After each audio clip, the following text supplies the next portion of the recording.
ओम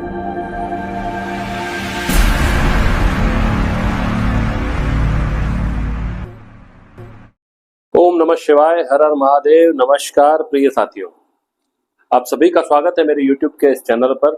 साथियों, आज के इस वीडियो में बात करेंगे चंद्र ग्रहण के विषय में। चंद्रमा ज्योतिष में मां का कारक होता है। चंद्रमा धरती से पूर्ण रूप से स्पष्ट नजर आता है, इसीलिए इसका प्रभाव भी धरती पर बहुत ही पड़ता है। जिस दिन पूर्णिमा होती है उस दिन समुद्र में ज्वार भाटे भी देखने को मिलते हैं। चंद्रमा जल तत्व का प्रतिनिधित्व करता है और हमारे शरीर में लगभग 70% जल ही होता है, इसीलिए इसका विशेष प्रभाव हमारे शरीर पर पड़ता है। इस बार जो चंद्र ग्रहण लगने जा रहा है वह भारत में मान्य है, जो कि 7 सितंबर को रात्रि को लग रहा है। 7 सितंबर को लगभग शाम को 6 से 7 बजे के बीच में चंद्रमा उदित हो जाएंगे और ग्रहण का समय जो है रात को 9:57 रात्रि से आरंभ होकर मध्य रात्रि 1:26 पर यह ग्रहण समाप्त हो जाएगा। पूर्व भाद्रपद नक्षत्र में कुंभ राशि में यह ग्रहण लग रहा है। ग्रहण की अवधि लगभग 3 घंटे 29 मिनट रहेगी। इस ग्रहण का सभी 12 राशियों पर क्या प्रभाव पड़ेगा, आइए जानते हैं। सबसे पहले मेष राशि पर क्या प्रभाव पड़ने वाला है। मेष राशि के लिए यह ग्रहण 11वें भाव पर, यानी कि 11वां भाव जो है आपके लाभ का भाव है, आपकी प्रतिष्ठा का भाव है, आपकी इच्छाओं का भाव है। इन सभी चीजों में आपको पॉजिटिव रिजल्ट देखने को मिलेगा। इस ग्रहण का प्रभाव लगभग 1.5 महीने तक के अंतराल तक आपको देखने को मिलेगा। मेष राशि वालों के लिए यह चंद्र ग्रहण शुभ परिणाम लेकर आ रहा है। अगली जो राशि है, जिस राशि पर चंद्र ग्रहण का प्रभाव पड़ेगा, वृषभ राशि। वृषभ राशि के लिए जो चंद्रमा का ग्रहण लग रहा है वह 10म भाव में लगेगा। 10म भाव में ऑलरेडी राहु का गोचर भी रहेगा। राहु की दृष्टि से 6ठे भाव पर पड़ेगी, जो कि ऋण रोग और शत्रु का भाव है। इस भाव पर राहु की दृष्टि पड़ने से आपको अपने शत्रुओं से सावधान रहने की आवश्यकता है। स्वास्थ्य के प्रति भी लापरवाही छोड़नी पड़ेगी और ऋण संबंधी मामलों में भी सावधानी बरतनी पड़ेगी। कामकाज के हिसाब से देखें तो 10म भाव में होने के कारण आपको पॉजिटिव रिजल्ट मिलेंगे। आपके रुके हुए कार्य बन भी सकते हैं। और अगली राशि जो है वो है मिथुन। मिथुन राशि के 9वें भाव पर चंद्र का ग्रहण लगेगा, जो कि भाग्य का स्थान है। यहाँ पर ग्रहण लगने के कारण आपको अपने भाग्य से संबंधित कई बनते हुए काम अचानक आपके बिगड़ सकते हैं। साथ ही आपको संतान संबंधी परेशानी भी हो सकती है। संतान के स्वास्थ्य का भी आपको ध्यान रखने की आवश्यकता है। अगली राशि है कर्क। कर्क राशि में यह चंद्रमा का ग्रहण 8म भाव पर होगा। 8म भाव आपके स्वास्थ्य, दुर्घटना, एक्सीडेंट, आयु इत्यादि का भाव होता है। यहाँ से आपको इस बात का विशेष ध्यान रखना है कि कहीं भी आपकी प्राइवेसी भंग ना हो। आपको वाहन चलाने में भी सावधानी बरतनी चाहिए। हो सकता है कि आपको अपने कार्यों को पूर्ण करने के लिए बहुत ज्यादा मेहनत करनी पड़े। अगली राशि है सिंह राशि। सिंह राशि के जातकों के लिए यह ग्रहण 7म भाव पर होगा। आपके लाइफ पार्टनर का भी भाव है, आपके बिजनेस पार्टनर का भी भाव है। इसमें विवाद की संभावनाएं हैं और पार्टनरशिप भी ब्रेक हो सकती है। इसीलिए किसी भी प्रकार के विवाद को ग्रहण के दौरान जो है अगले 1-1.5 महीने तक इसका प्रभाव रहेगा, तो किसी भी प्रकार के विवाद को बढ़ावा ना दें और अपने लाइफ पार्टनर के स्वास्थ्य का भी आपको ध्यान रखने की आवश्यकता है। अगली राशि है कन्या।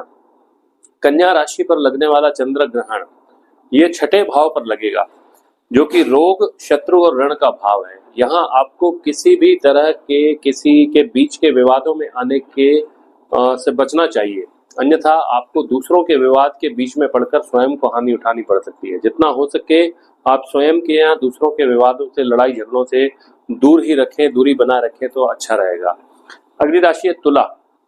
तुला राशि वालों के लिए यह चंद्र ग्रहण 5म भाव पर यानी संतान भाव पर लगेगा, जो कि बुद्धि और विवेक का भी भाव है। आपको संतान का विशेष रूप से ख्याल रखना है और किसी भी प्रकार का निर्णय आपको बहुत ही अच्छे से सोच विचार कर निर्णय लेना चाहिए, क्योंकि इस ग्रहण का प्रभाव आपके मन और आपके मस्तिष्क, बुद्धि और विवेक पर पड़ेगा। तो आपका एक गलत डिसीजन आपको बहुत पीछे भी ले जा सकता है और आपका एक अच्छा डिसीजन आपको जीवन में आगे भी ले जा सकता है। अगली राशि है वृश्चिक। वृश्चिक राशि के जातकों के लिए यह ग्रहण चतुर्थ भाव पर, जो कि माता का स्थान है और सुख का स्थान है, भूमि भवन प्रॉपर्टी इत्यादि का भी स्थान है, साथ ही वाहन सुख का भी स्थान है। इसीलिए आपको अपनी माता के स्वास्थ्य के प्रति जो है ध्यान रखना पड़ेगा और भूमि भवन प्रॉपर्टी से संबंधित किसी प्रकार के लेन देन में आपको सावधानी बरतने की आवश्यकता है। वाहन चलाने में भी आपको सावधानी रखनी चाहिए। किसी भी प्रकार की लापरवाही से आपको बचने की आवश्यकता है। इसीलिए चंद्र ग्रहण के इस समय में आपको इन सब सावधानियों को ध्यान में रखना चाहिए। अगली राशि है धनु। धनु राशि के लिए यह ग्रहण तीसरे भाव में चंद्रमा का गोचर का भाव भी यह होता है। आपको सेल्फ कॉन्फिडेंस और आपके पराक्रम में वृद्धि करेगा। आपका भाई बहनों के साथ बिगड़े हुए संबंधों को सुधार कर सकता है। धन संबंधी लाभ भी आपको दे सकता है। अगली राशि है मकर। मकर राशि के लिए यह गोचर द्वितीय भाव में जो है ग्रहण लगेगा, जो कि कुटुंब और धन का, बैंक बैलेंस का भी भाव होता है। यहाँ पर गोचर अच्छा नहीं है धन की स्थिति के लिए। यहाँ से आपको पैसे की लेन देन करने में, किसी भी प्रकार के पैसे ट्रांसफर करने में बहुत ही सावधानी रखनी चाहिए, अन्यथा कुछ गलत ट्रांजेक्शन की वजह से नुकसान हो सकता है और आपके पैसे भी अटक सकते हैं।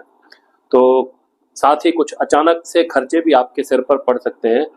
तो इस ग्रहण के समय में आपको ये सावधानी रखनी चाहिए। अगली राशि है कुंभ राशि। कुंभ राशि के लिए ये गोचर लगेगा लग्न भाव पर, जो कि मूल रूप से कुंभ राशि पर ही ग्रहण लग रहा है। यहाँ पर आपको अपने और अपने पार्टनर दोनों के स्वास्थ्य का ध्यान रखने की आवश्यकता है। आपको मानसिक चिंताओं का सामना करना पड़ सकता है। आपका काफी सारा धन हॉस्पिटल, मेडिकल इत्यादि में व्यय हो सकता है। आपके स्वास्थ्य और धन दोनों का आपको ख्याल रखने की आवश्यकता है। अगली राशि है मीन राशि। मीन राशि वालों के लिए यह ग्रहण का प्रभाव आपके व्यय स्थान पर या विदेश यात्रा के स्थान पर पड़ रहा है। तो अगर आप विदेश जाने के इच्छुक हैं और विदेश से किसी प्रकार का आपका बिजनेस चलता है या कुछ भी कनेक्शंस हैं, तो या आप विदेश जाने की तैयारी कर रहे हैं, तो आपको सारे डॉक्यूमेंट्स जो हैं एक बार अपने वेरीफाई कर लेने चाहिए। हो सकता है किसी एक डॉक्यूमेंट्स की वजह से आपकी फाइल अटक जाए और आपका विदेश जाने का सपना जो है बीच में ब्रेक हो जाए या कुछ समय के लिए टल जाए। तो इस प्रकार से आपको अपने डॉक्यूमेंट्स वगैरह वेरीफाई करके रखने चाहिए। साथ ही जो भी व्यय का भाव है, तो व्यय अनावश्यक रूप से खर्चे आपके सिर पर आ सकते हैं। तो इस ग्रहण के समय में अपने अनावश्यक खर्चों पर भी रोक लगाएं। तो साथियों, यह थी चंद्र ग्रहण के संबंध में सभी राशियों पर कैसा प्रभाव पड़ेगा इसके संबंध में जानकारी। मिलते हैं अगले वीडियो में, तब तक के लिए ओम नमः शिवाय, हर हर महादेव।